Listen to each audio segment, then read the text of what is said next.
ஏதாவது ஒரு டைம்ல வந்து ஒரு செல் ஆஃப் வருது. அது வந்து செல் ஆஃப் எதுக்காக வருது அப்படின்னா, ஃப்ரெஷ் இன்வெஸ்டர்ஸ் வந்து உள்ள வரணும். அவங்களுக்கு ஒரு ஆப்பர்ச்சுனிட்டி குடுக்கணும் அப்படிங்கிறதுக்காக தான் வந்து ஒரு செல்லிங் பிரஷர் வர்றது.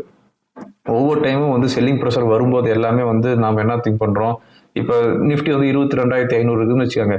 22,000 வரும்போது நம்ம என்ன பண்ணுவோம், இல்ல மார்க்கெட் என்ன 21,000 வருமா அப்படின்னு ஒரு 2, 3 பேர் சொல்லுவாங்க. அப்ப என்ன பண்ணுவோம், 21,000க்கு வெயிட் பண்ணிட்டு இருப்போம். அப்ப 22,000க்கு வந்த நிஃப்டி என்ன ஆகும், மறுபடியும் வந்து 23,000க்கு போகும். அப்ப வந்து நம்ம வந்து ஃப்ரெஷ்ஷா இன்வெஸ்ட்மெண்ட் பண்ணி இருக்க மாட்டோம்.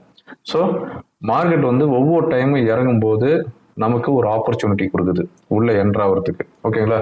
அதாவது டவுன் சைடு வந்து எப்பவுமே வந்து ஒரு டெம்பரரி தான். அது வந்து தற்காலிகம். அப் சைடு மட்டும்தான் வந்து பெர்மனன்ட். ஓகேங்களா? எப்ப நீங்க ஸ்டாக் மார்க்கெட் ஓப்பன் ஆன இயர்ல இருந்து எடுத்து போட்டு பாத்தீங்க அப்படின்னா ஒவ்வொரு டைமும் வந்து டவுன் சைடு வந்துட்டு இம்மீடியட்டா வந்து பவுன்ஸ் ஆகிட்டு தான் இருக்குது.